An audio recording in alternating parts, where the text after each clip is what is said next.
Have you ever wanted to play an RPG that's so good that it might change the way that you look at games forever? In this video, I'm going to show you an RPG game that's like no other I've played before.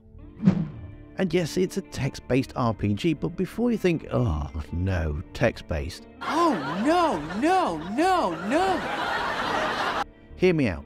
It's not just as simple as read this and return to page 94, like the old school choose your own adventure books. This is a fully fledged RPG.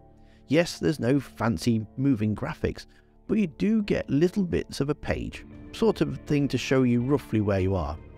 Right from the start, you get to choose your character and to choose your backstory. But that's not all. Not only do you choose your beginnings, but you also choose your destiny. What do you want to achieve by the end of the game? So for example, are you wanting to become rich? Or do you have someone that's sick that you're looking for a cure for? All these are then factored into your gameplay going forward. Now, I've been told that the game's around about 10 hours long. I'm about 4 or 5 hours into it and I think I'm nowhere near completing it.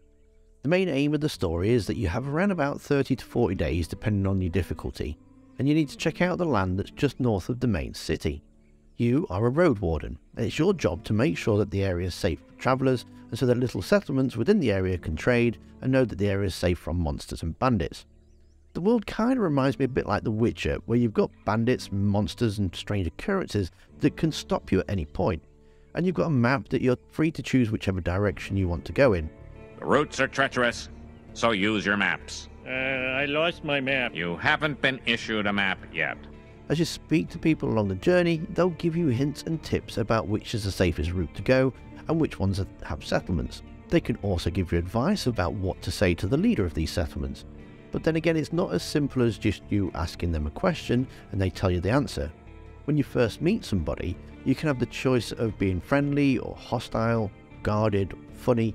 Depending on your choice, it will factor in how they react to you. So, do they trust you or do they not trust you?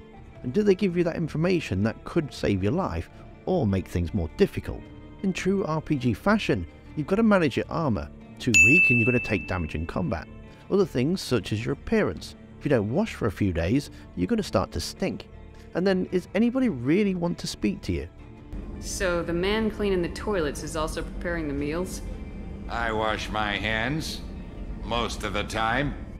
There's also the necessities such as sleep and food, and these cost money, or dragon bones as it is in game. There's a full day and night cycle as well, and you can't travel at night, so you must find somewhere to sleep. Do you pay for a nice bed and get fully rested with a hot breakfast? Or do you sleep on the floor, saving your money but hurting your back, and then asking the innkeeper for any leftovers? There's a full bartering system too, so you can buy and sell goods. If you need to work, you can get coin by asking the guards or people around town if they've got any jobs that need doing. But remember, these take time and you've only got a limited amount of times in the area. There seems to be tons of side missions to do. You arrive at a town and the previous Roadwarden has gone missing. Do you go and look for them? The town still has their stuff, but they need some food and they're stuck there. So do you go and get them some food so they'll give you the previous Roadwarden's gear, or do you just travel to the next town? What you do is entirely up to you, and again it feeds into your own personal goals.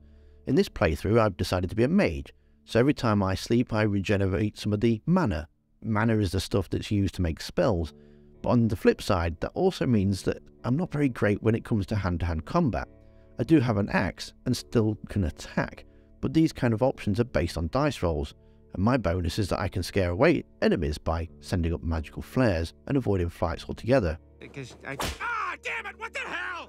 Nice shot there. Come on, don't get mad, bro. I was just kidding. I can also use my magic to win games of dice and get myself some more money. If we do die in combat, thankfully there is the option to restart the encounter, so you don't lose massive amounts of game progress. There is a save system too, so you can actually pick up from where you left off if you need to go out. The game is different to the ones I've played before, although it does remind me of games such as Deus Ex, where everything seems to matter. Your choices really do have an impact. And yes, there is a lot of reading, but the writing is absolutely superb and it hooks you in. There's choices at every option, some to have little or no consequence, but others that have major consequences. I'm really looking forward to seeing how my journey ends, and then I'm going to jump straight back in and try a completely different build. So if you are an RPG lover like me, and you do want to try something completely different, this world is absolutely amazing.